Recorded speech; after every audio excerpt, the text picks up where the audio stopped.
Bienvenue à Top Cable. Nous sommes l'un des plus importants fabricants de câbles électriques au monde. Notre gamme de câbles permet d'assurer la transmission d'énergie dans les installations de tous les secteurs. Toute notre technologie se concentre sur le développement et la production de câbles électriques de la plus haute qualité. Elle est garantie par les institutions certificatrices les plus exigeantes et reconnues dans le monde entier. Dans ce vidéoblog, nous allons vous expliquer comment est fabriqué un câble électrique.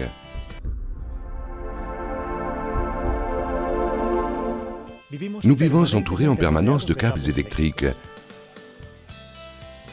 Nous sommes tellement habitués à leur présence que nous les percevons à peine. Cependant, sans eux, les tâches quotidiennes comme éclairer une pièce, monter dans un ascenseur ou mettre en marche une installation ne pourraient pas être effectuées.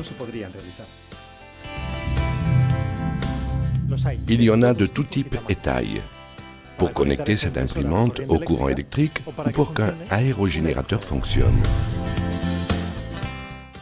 La technologie dont on a besoin pour qu'un câble électrique puisse être en service durant de nombreuses années exige des procédés de fabrication complexes qui demandent du personnel hautement qualifié.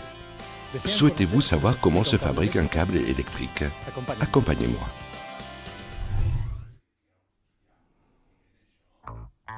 Les composants de base d'un câble électrique sont un conducteur et une isolation. Le conducteur conduit le courant et l'isolation électrique maintient le flux électrique dans le conducteur. Le câble peut intégrer en outre d'autres protections supplémentaires pour protéger son intégrité et augmenter ainsi sa vie utile.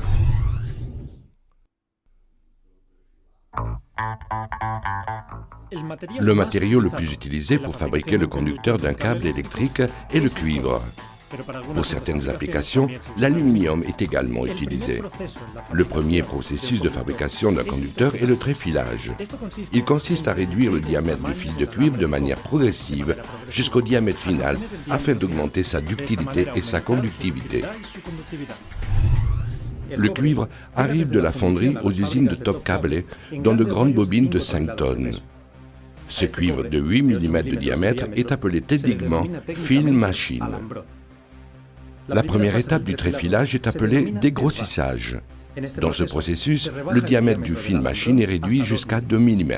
À partir de ce fil de 2 mm, on entre dans le tréfilage fin, où le diamètre du fil de cuivre est réduit jusqu'à la mesure du fil défini pour chaque type de conducteur.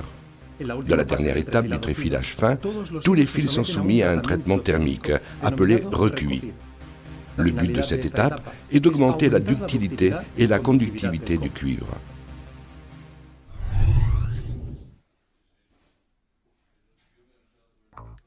Après le tréfilage, les fils de cuivre recuits obtenus sont regroupés afin de former les conducteurs. Ce processus s'appelle câblage.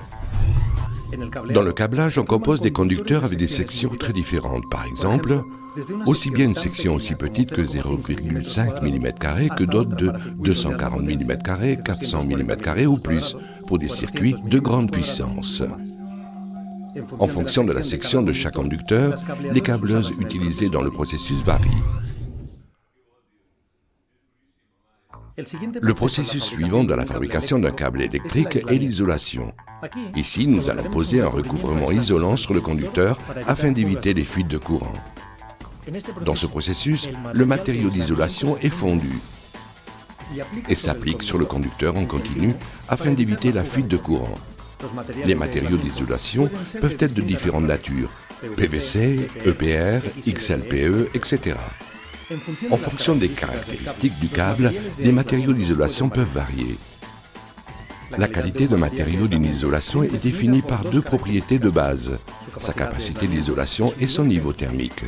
La capacité d'isolation du matériau et son épaisseur détermineront la tension maximale de service du câble. Un matériau d'isolation de meilleur niveau thermique permettra de transmettre une plus grande puissance pour une même section de conducteurs. Toute la longueur du câble est soumise à un contrôle de voltage afin de garantir que la couche d'isolation ne présente aucun défaut.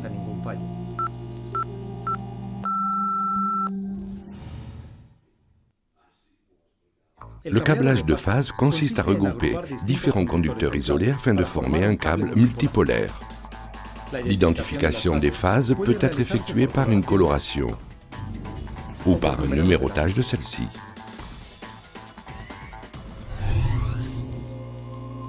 Dans ce processus est également effectué un contrôle de voltage sur toute la longueur du câble fabriqué.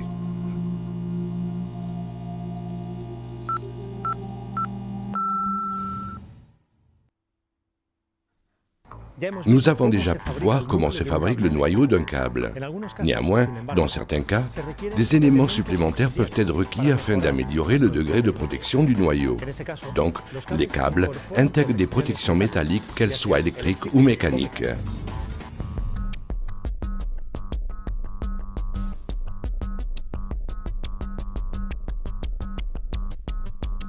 Les protections électriques, appelées également écrans, isolent les signaux qui circulent dans le câble des possibles interférences externes. Les câbles de puissance sont blindés aussi afin d'éviter qu'ils interfèrent dans des circuits de signal adjacents. Les protections mécaniques appelées armatures protègent le câble des agressions externes, telles que des chocs, des attaques de rongeurs, de la traction, etc. Les armatures sont fabriquées en acier ou en aluminium et peuvent être en feuillard, courant de fil ou tresse de fil. Souvent, les câbles portent un recouvrement polymérique extérieur pour leur protection. C'est ce qui s'appelle enveloppe extérieure.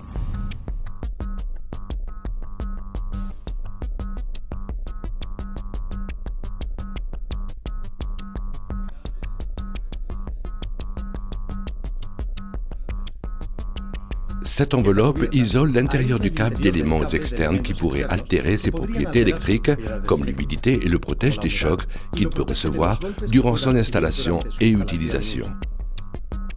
Comme l'isolation, l'enveloppe extérieure peut être thermoplastique ou thermostable. Dans ce processus, comme dans l'isolation, le matériau est fondu et appliqué en continu sur le noyau du câble. Le matériau de l'enveloppe peut être de nature différente en fonction du degré de protection requis, de la souplesse finale du câble, de l'environnement de travail, etc. Pour que les clients de Top Cable identifient correctement le câble, celui-ci est marqué avec les informations les plus importantes: fabricant, dénomination commerciale et celle du câble, nombre de conducteurs, section, norme de fabrication, marquage CE et autres informations intéressantes comme la certification du produit et le marquage mètre par mètre qui facilite le contrôle du stock.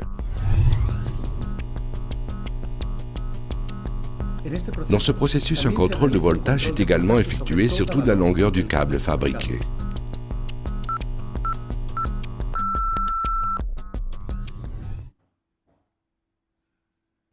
Nous avons déjà complété le processus de fabrication d'un câble électrique, mais le processus n'est pas encore achevé. Top Cable vérifie la qualité de tous ces câbles en effectuant des contrôles rigoureux avant sa commercialisation. Afin de garantir les hautes exigences de qualité requises par les clients de Top Cable, les câbles sont soumis à un contrôle parfait de qualité dans ces laboratoires. Ainsi, nous garantissons que tous les câbles sont dépourvus de défauts et prêts à être commercialisés. Les systèmes de garantie de qualité, homologués conformément à la norme ISO 9001 et appliqués dans toutes les étapes du procédé de fabrication, permettent d'assurer un fonctionnement parfait du câble.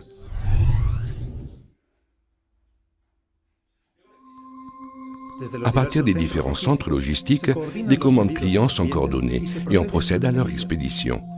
Notre système innovant de gestion des entrepôts SGE permet de savoir à tout moment la situation du stock des centres logistiques de Top Cable, en garantissant la disponibilité du produit et les délais de livraison les plus courts.